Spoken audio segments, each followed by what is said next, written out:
Hai semua, kembali ke Black Stories.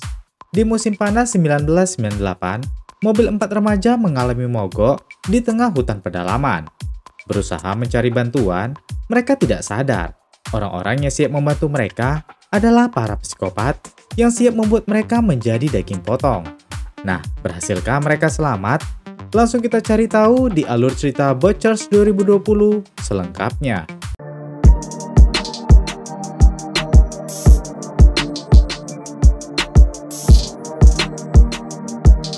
Cerita diawali dengan dua orang pria, yaitu Owen dan Oswald yang sedang mengubur jasad ibunya. Mereka kemudian mendengar suara mobil yang mogok. Owen melihat ke arah Oswald seakan mengarahkan sesuatu. Oswald kemudian pergi dari situ.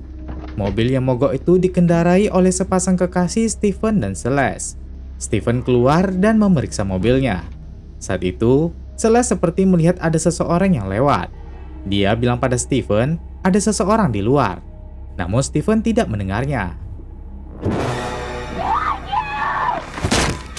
Saat Celeste ingin keluar dari mobil, ia tidak melihat Oswald lagi. Celeste pun keluar dan melihat keadaan Stephen. Celeste mencoba membangunkannya. Get up! Oswald lalu menggantungkan Celeste di sebuah gubuk, lalu meninggalkannya di situ. Owen kemudian masuk. Dia bilang Stephen telah tewas, dan ia akan menjaga Celeste tetap hidup. Owen kemudian meninggalkan Celeste sendirian. Celeste mendengar suara seperti monster yang dikurung di sekitar situ juga. Di sisi lain, Oswald sedang menarik jasad Stephen dan memotongnya.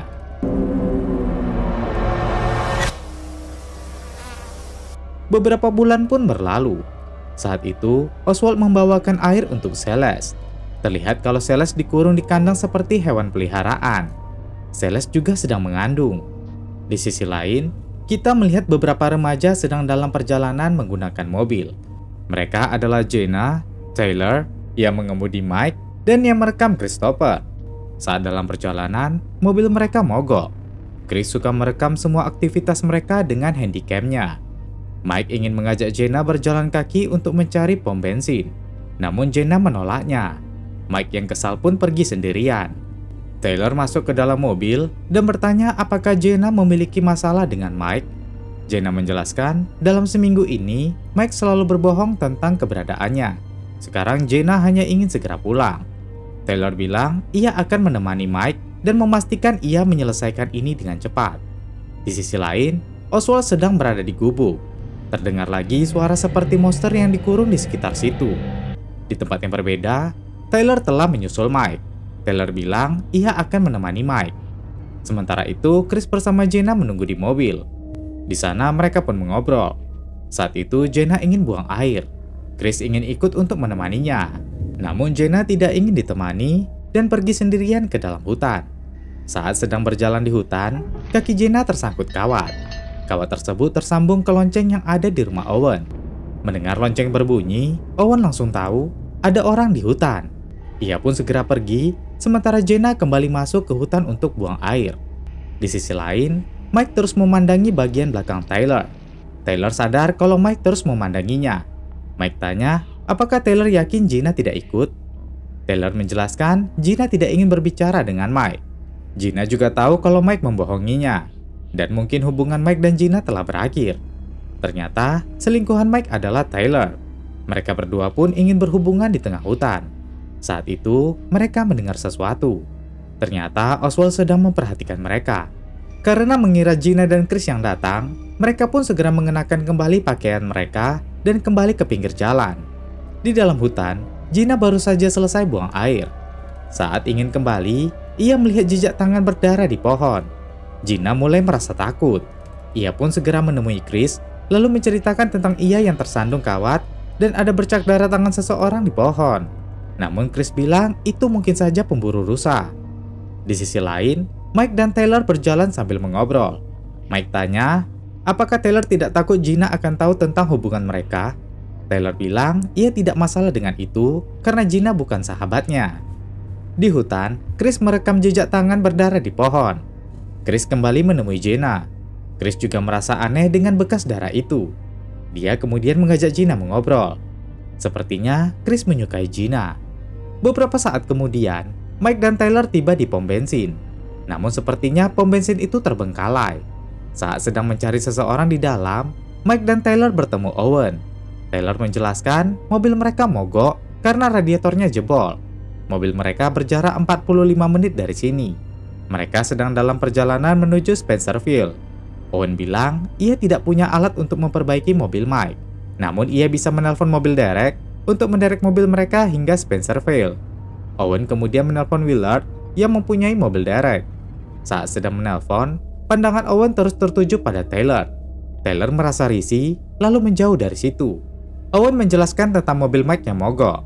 Willard bilang ia akan tiba dalam waktu 30 menit. Mike bilang ia juga akan kembali ke mobil dan menemui temannya yang lain. Owen terkejut. Mike menjelaskan ada 2 orang teman mereka di mobil. Owen juga meminta pada Willard agar Willard singgah ke sini dan sekalian membawa Mike dan Tyler ke mobil mereka. Di sisi lain, saat Gina dan Chris berada di dalam mobil, Oswald mengintip dari balik pohon lalu memfoto mereka. Gina meminta Chris merekam orang itu. Oswald kemudian pergi. Gina mengambil handycam itu dan melihat hasil rekamannya. Mereka berdua mulai merasa aneh dengan tempat ini. Kembali ke pom bensin. Mike dan Gina sedang menunggu mobil derek datang. Karena mobil derek masih belum datang juga, ditambah lagi Owen yang bertingkah aneh, Tyler memutuskan untuk kembali sendiri dengan berjalan kaki. Sementara Mike masih menunggu di sana. Saat itu, terdengar suara keributan di belakang. Mike pun pergi untuk memeriksanya. Di belakang, Owen sedang memperbaiki mobil tua dan agak kesusahan membuka bautnya. Mike pun mencoba membantunya.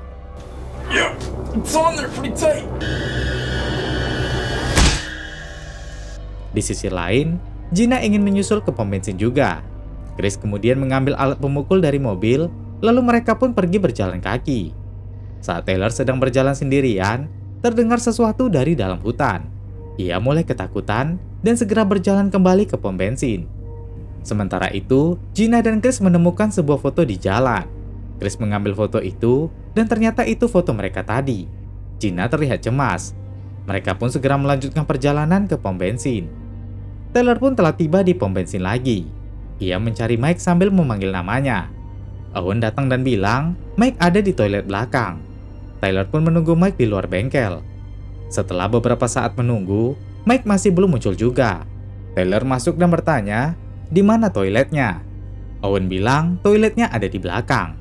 Tyler pun segera ke belakang. Saat berjalan, Owen menutup dan mengunci pintu keluarnya. Sementara Tyler sedang memeriksa bagian belakang tempat itu. Tyler mulai curiga. Ia mengambil sebuah besi dan berlari menuju pintu keluar. Namun pintu keluar telah terkunci.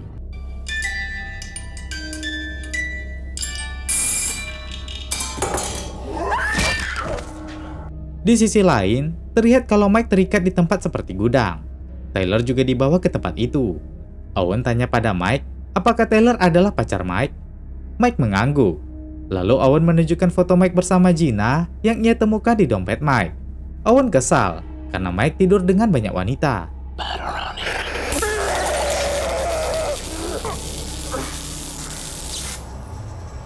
Mike pingsan. Owen kemudian membawa Tyler. Sementara itu, Gina dan Chris masih menyusuri jalan. Gina menemukan foto lagi di tanah. Ternyata itu foto saat Mike dan Tyler yang ingin berhubungan tadi. Chris kecewa melihat foto itu. Ia tidak menyangka pacarnya berselingkuh dengan temannya sendiri. Gina juga tidak menyangka pacarnya selingkuh dengan sahabatnya sendiri.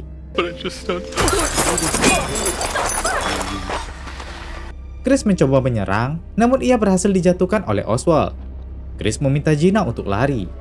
Oswald juga melukai kedua kakinya agar ia tidak bisa berjalan.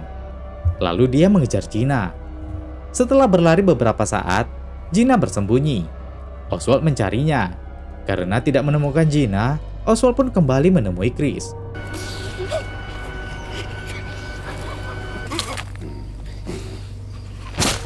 Di sisi lain, Owen sedang membawa Tyler. Saat sedang menyusuri hutan, Gina melihat mobil yang dikendarai Owen. Gina mengejar mobil Owen dan menghentikannya. Owen pun berhenti. Gina bilang pada Owen, ada orang gila yang menyerang temannya. Gina meminta Owen untuk menelpon polisi. Owen bilang di rumahnya ada telepon. Ia pun meminta Gina untuk naik ke mobilnya dan pergi ke rumahnya untuk menelpon polisi. Sesampainya di rumah Owen, Gina langsung turun. Owen mengambil senjata yang ia sembunyikan. Ia bilang pada Gina agar Gina masuk saja ke rumah dan menggunakan teleponnya. Gina pun langsung masuk. Saat itu, Celeste mendengar ada yang datang. Sementara Gina langsung menggunakan teleponnya untuk menghubungi polisi. Saat menggunakan telepon itu, teleponnya mati. Gina melihat foto korban-korban yang dibunuh dan ditempel di dinding. Tepat saat itu, Owen menodongkan senjata pada Gina.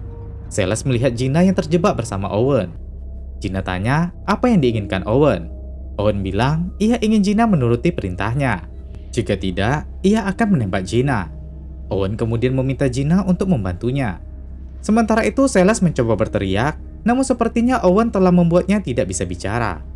Owen membawa Gina ke mobil dan memintanya menurunkan karung yang berisi Taylor. Gina merasa kesulitan mengangkat itu dan tidak mau mengangkatnya lagi. Owen marah dan mengancam akan menembak Gina.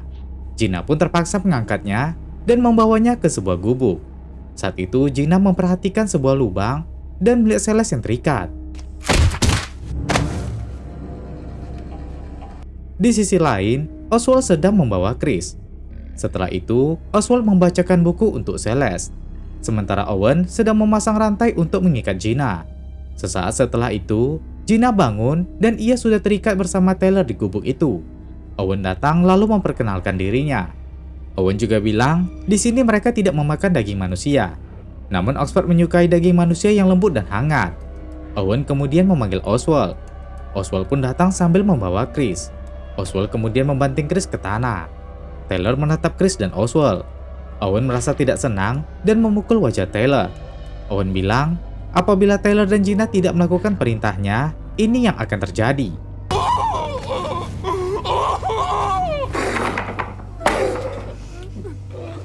Setelah membunuh Chris, Oswald pergi.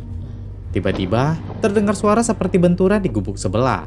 Owen berteriak dan memintanya untuk diam. Sepertinya, sesuatu yang bernama Oxford itu ada di gubuk sebelah. Oswald datang lagi sambil membawa kamera. Owen meminta pada Oswald untuk membawa jasad Chris keluar, lalu memotongnya selagi masih segar. Karena ini waktunya memberi makan Oxford. Mendengar itu, Taylor muntah. Owen membuka penutup mulut Taylor agar ia merasa lebih nyaman. Owen juga menyiram Taylor dengan air untuk membersihkan muntahan di tubuhnya. Lalu Owen kembali menutup mulut Taylor. Owen bilang, sebentar lagi Mike juga akan sampai ke sini. Setelah itu, Owen pun keluar dari sana. Sementara itu, Oswald sedang membawa jasad Chris ke tempat pemotongan.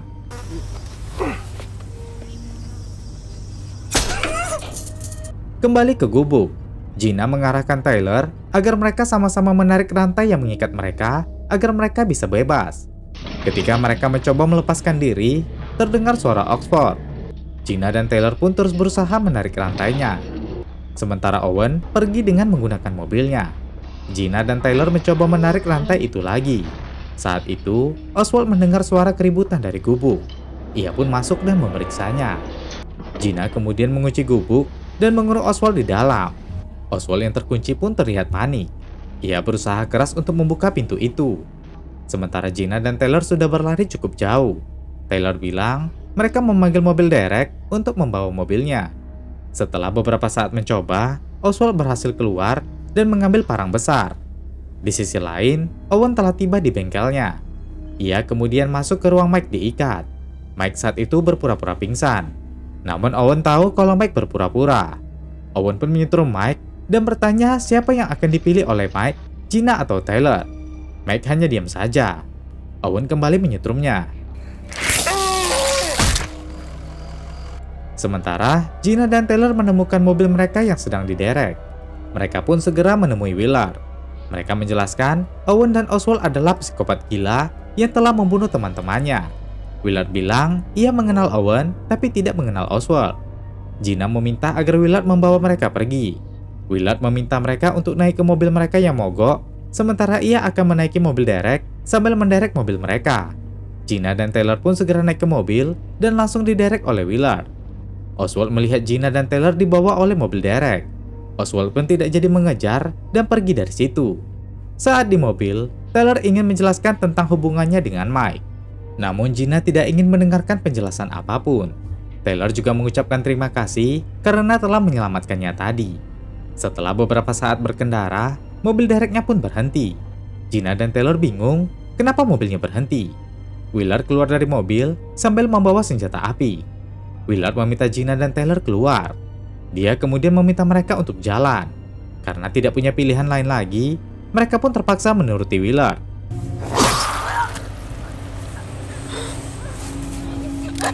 Oswald kesal karena mereka tidak melakukan sesuai perintahnya. Oswald kemudian mengeluarkan usus Tyler. Tyler yang sekarat pun meminta maaf pada Gina. Beberapa saat kemudian, Gina pun dibawa kembali ke gubuk tempat ia sebelumnya disekap. Willard bertanya pada Oswald, di mana Oxford? Oswald bilang, Oxford berada di sarangnya. Saat itu, Gina melihat ada pisau kecil di sekitarnya. Gina mengambil pisau itu dan menyembunyikannya. Willard menegur Oswald yang telah membunuh Tyler. Willard bilang, selagi Owen tidak ada, Willard lah yang akan membuat keputusan. Willard meminta Oswald untuk mengurung Gina bersama Celeste. Gina pun segera dikurung. Setelah itu, Willard meminta agar Oswald memperbaiki pintu ruangan yang sebelumnya dirusak Oswald saat dikunci Gina. Namun Oswald tidak mau. Willard menyuruhnya dengan keras sambil mengatakan kalau dia bocah. Oswald marah karena dipanggil seperti itu. Willard menodongkan senjata pada Oswald.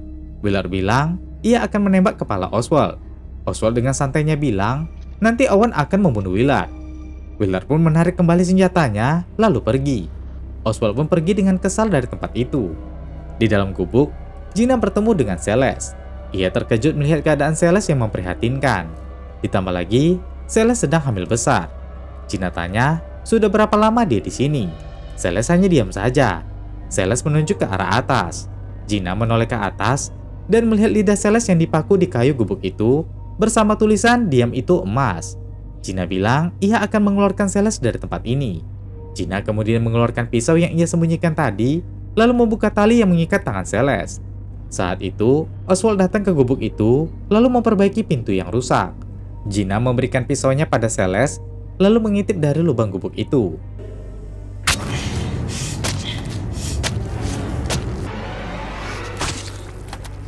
Oswald kemudian masuk ke gubuk itu. Gina mengambil pisau yang menancap di leher Celeste dan mengarahkan pisau itu pada Oswald. Oswald melihat Celeste telah tewas. Ia menangis dan sangat marah pada Gina. Saat ingin menyerang Gina, Gina menusuk lengan Oswald dengan pisau dan ingin kabur. Namun Oswald berhasil menangkapnya. Di sisi lain, Willard yang sedang mengendarai mobil derek bertemu dengan Owen.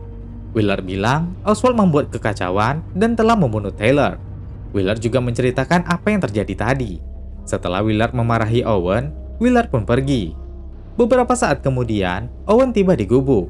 Owen mencari Oswald dengan perasaan marah. Owen menemukan Gina sedang terikat di dekat Oswald. Sementara Oswald sedang menarik pisau yang menancap di lengannya. Owen memarahi Oswald. Owen kemudian melihat ke dalam gubuk dan menemukan Celeste yang telah tewas. Owen semakin marah dan memaki Oswald. Oswald kehilangan kesabaran dan memintanya untuk tidak berkata kasar kepadanya. Owen kemudian meminta maaf pada Oswald dan mencoba untuk menenangkannya. Owen juga mengambil pisau itu dari tangan Oswald. Dia pun memeluk Oswald. Namun Oswald terlihat masih tidak bisa mengendalikan amarahnya. Owen meminta Oswald untuk keluar berjalan-jalan, sementara ia akan membersihkan kekacauan ini. Oswald pun kemudian pergi. Owen lalu masuk dan berbicara dengan jasad Celeste. Owen bilang, ia tidak perlu khawatir lagi tentang siapa di antara Owen dan Oswald yang menjadi ayah dari anak itu.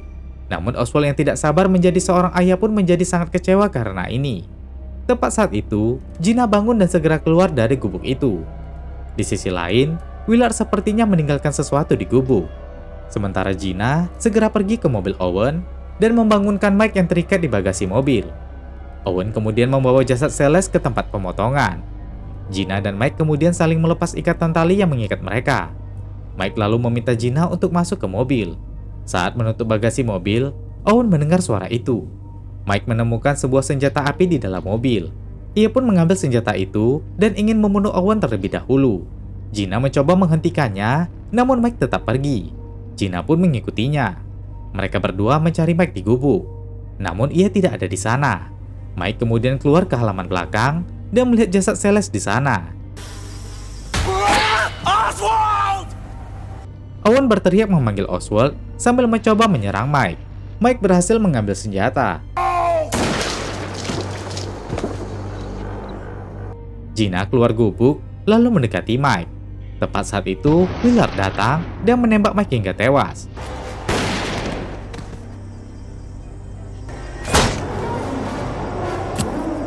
Willard pun tewas. Gina ingin mencoba menyelamatkan Mike.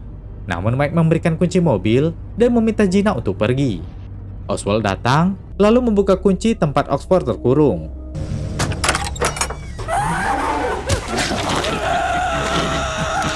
Oxford kemudian menyerang Gina. Namun Gina berhasil memukulnya dengan senjata api dan segera berlari. Oxford pun segera pergi mengejarnya. Gina berlari dan segera masuk ke mobil.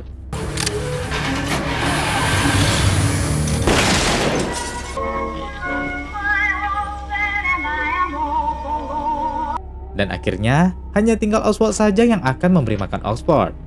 Cerita Butcher Part 1 pun berakhir di sini guys. Jadi kesimpulan cerita ini, dimulai dari mobil yang dikendarai beberapa remaja mogok di suatu tempat terpencil. Di sana sudah ada kakak beradik psikopat yang ingin menangkap dan membunuh mereka. Tubuh mereka akan dijadikan makanan untuk saudara mereka yang seperti monster. Para remaja itu satu persatu pun tewas. Sementara si kakak psikopat bersama satu orang yang membantunya pun tewas. Dan hanya tersisa si adik psikopat yang akan memberi makan saudaranya yang seperti monster itu. Nah, cerita Butcher Book 2 akan kita bahas di next video. Jadi tetap di Black Stories ya. Oke, terakhir saya Jiwa. Terima kasih sudah menonton dan sampai jumpa di video berikutnya.